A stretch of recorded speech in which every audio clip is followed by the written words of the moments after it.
Hi guys, ఇప్పుడైతే మనం ప్రస్తుతం అయితే బ్రహ్మగుండ క్షేత్రం దగ్గర అయితే ఉన్నాము. ఇది ఆంధ్రప్రదేశ్ కర్నూలు డిస్టిక్ వెల్లుర్తి మండలంలో అయితే ఉంది. వెల్లుర్తి మండలం నుంచి 5 కిలోమీటర్స్ వెళ్తే ఇదైతే వస్తుంది. ఈ బ్రహ్మగుండ క్షేత్రానికి ప్రతి సంవత్సరం చాలా మంది ప్రజలు అయితే వచ్చి ఇక్కడ జాగరణ అయితే చేస్తుంటారు. ఇప్పుడు చూసుకునేది అయితే మెయిన్ ఎంట్రన్స్, గుడి లోపలికి వెళ్ళొచ్చు. ఇలాగే ఇక్కడ సైడ్ చూసుకున్నట్టయితే ఇక్కడ రూమ్స్ అవైలబుల్ ఉన్నాయి. ఇక్కడ నైట్ అవుట్ చేసే వాళ్ళు ఇక్కడ రూమ్స్లో అయితే తీసుకోవచ్చు. అలాగే ఇటు సైడ్ వచ్చినట్టయితే ఇక్కడైతే కోనేరు ఉంది.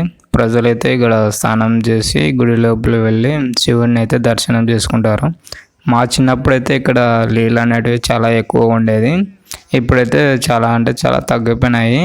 అయినా మోటార్లు వేసి శివరాత్రి రోజు అయితే వాటర్ అయితే నింపి ప్రజలకి స్నానాల కోసం అయితే అరేంజ్మెంట్ అయితే చేస్తారు. మేము చిన్నగా ఉన్నప్పుడు అయితే ఈత పడుతూ చాలా ఎంజాయ్ చేసేవాళ్ళం, కానీ ఇప్పుడైతే చేయట్లేదు, చాలా మిస్ అవుతాం. ఒకప్పుడు బ్రహ్మగుండ క్షేత్రం తినాలంటే చాలామంది ప్రజలు వచ్చారు. వాళ్ళు ఇప్పుడు చాలా అంటే చాలా తగ్గిపోయారు. చూడొచ్చు, మీరు తక్కువ కనిపిస్తున్నారు. ఇది చూసుకున్నట్టయితే పురాతనమైన దేవాలయం యొక్క రథము.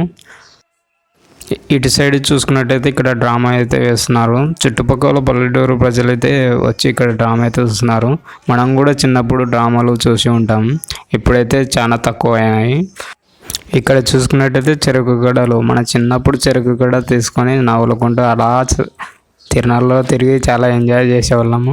ఇప్పటికీ గుర్తుంటాయి చిన్నతనం మెమరీస్. ఇక్కడ చూసుకున్నట్టయితే జైంట్ వీల్ కూడా ఉంది. మన చిన్నప్పుడు అయితే జైంట్ వీల్ తిరిగి వింటాం కదా, ఇప్పుడు అవన్నీ గుర్తొస్తున్నాయి.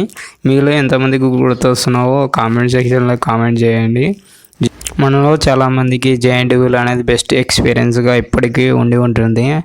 ఇంకా ఏమిటంటే మన చైల్డ్హుడ్ ఫ్రెండ్స్ని కలిసి ఇలా జాతరలో తిరిగి చాలా అల్లరి చేస్తూ కామెంట్ చేస్తూ చాలా మెమొరబుల్గా ఉంటుంది.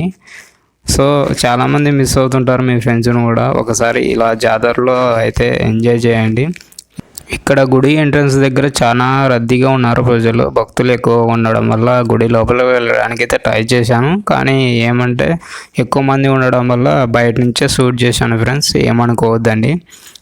వెళ్ళడానికి కూడా ఛాన్స్ లేదు, అందుకే ఇక్కడ నుంచే షూట్ చేశాను. మీకు ఈ వీడియో నచ్చినట్టయితే లైక్ చేయండి, షేర్ చేయండి, సబ్స్క్రైబ్ చేయడం మాత్రం మర్చిపోకండి ఫ్రెండ్స్.